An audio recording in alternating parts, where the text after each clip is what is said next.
मुझे याद किया और आप सबसे मिलने का, आप सबके दर्शन लाभ करने का और आशीर्वाद देने का अवसर मिला। मैं आपको साधुवाद देते हुए इस भाटी परिवार से मेरे पारिवारिक रिश्ते हैं, इस कारण मैं मेरी ओर से, निजाली परिवार की ओर से बहुत बहुत आप सबका हार्दिक अभिनंदन और स्वागत करना चाहूंगा।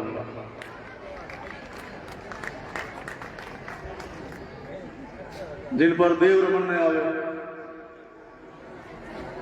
जिन रो जस दलदारी गावे, वह धरती दोहरावे। ऐसी धरती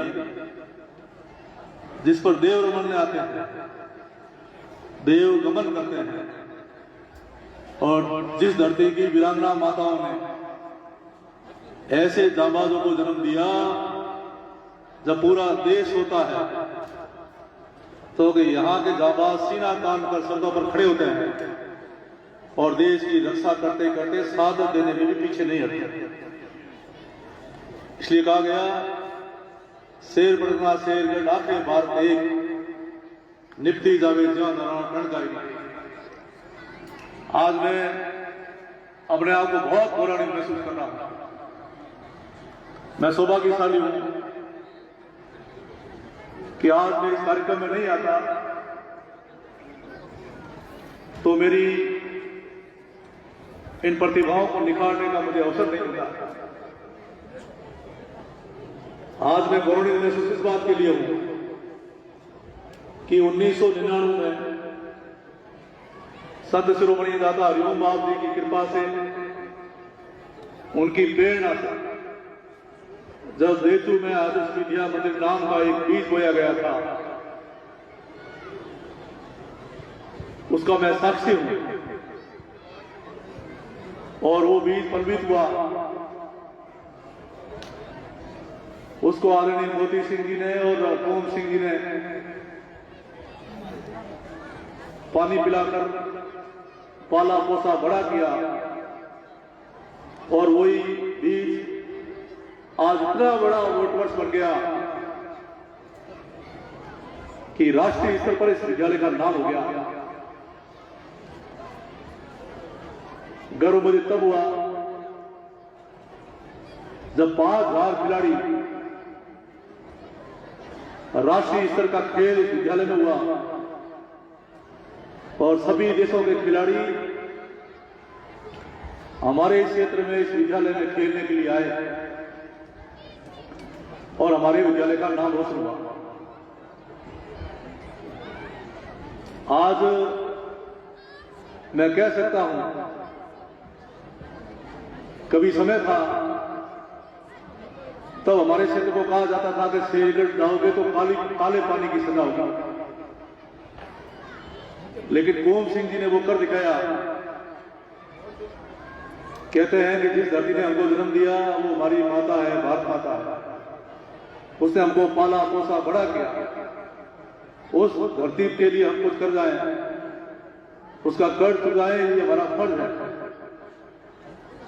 लेकिन अभाव में जो प्रभाव छोड़ता है वही कामयाब होता है। और इस परिवार ने अभाव में संघर्ष किया और एक ऐसा प्रभाव छोड़ा। इस विद्यालय के 600 विद्यार्थी आज देश की रक्षा में फौज में सेवाएं दे रहे हैं। 400 से ज्यादा विद्यार्थी शिक्षक हैं, लेकिन शिक्षा के माध्यम से ही राष्ट्र प्रेम का भाव बढ़ हम अपने विद्यार्थियों को और अपने देश को आगे बढ़ा सकते हैं। वही काम ये विद्यालय कर रहा है।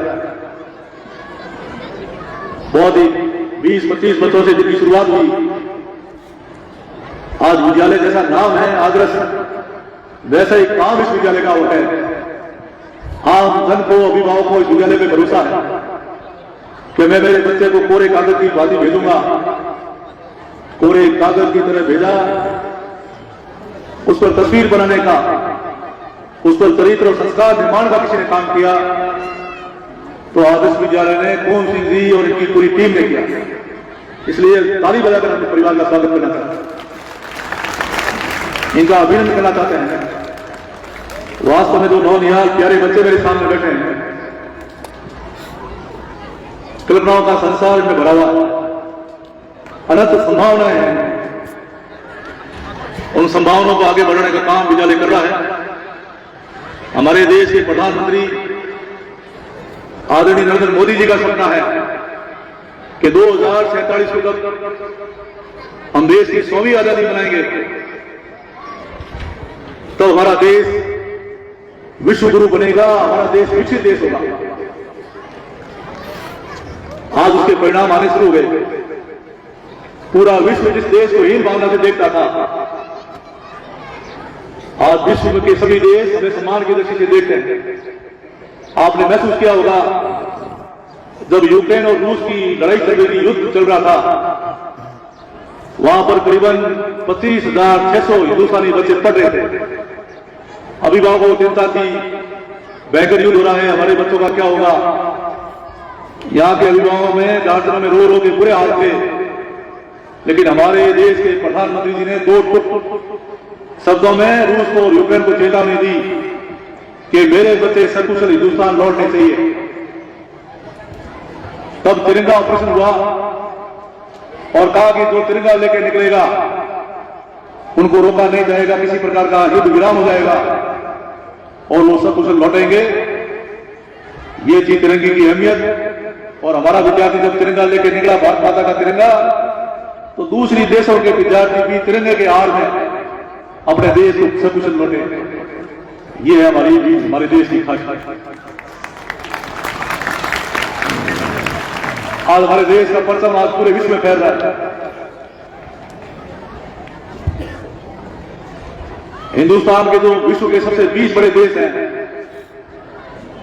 उनकी अध्यक्षता और अगुवाई कोई कर रहा है, तो G20 में हमारे देश के प्रधानमंत्री और हिंदुस्तान नरेंद्र मोदी बने। और हमारा देश पिछड़ा देश था।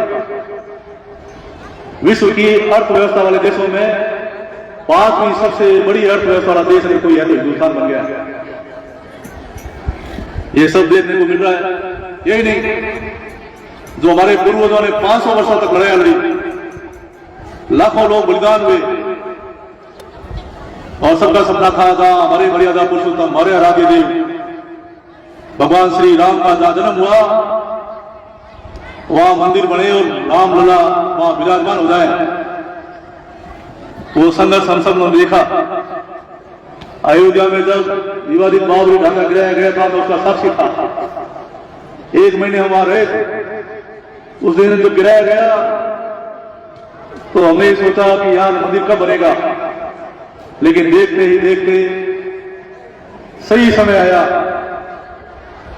और सबके प्रयासों से राष्ट्रीय स्वयंसेवक बजरंग दल, देश के प्रधानमंत्री जी को भी प्रभु श्री राम ने उनको माध्यम बनाया।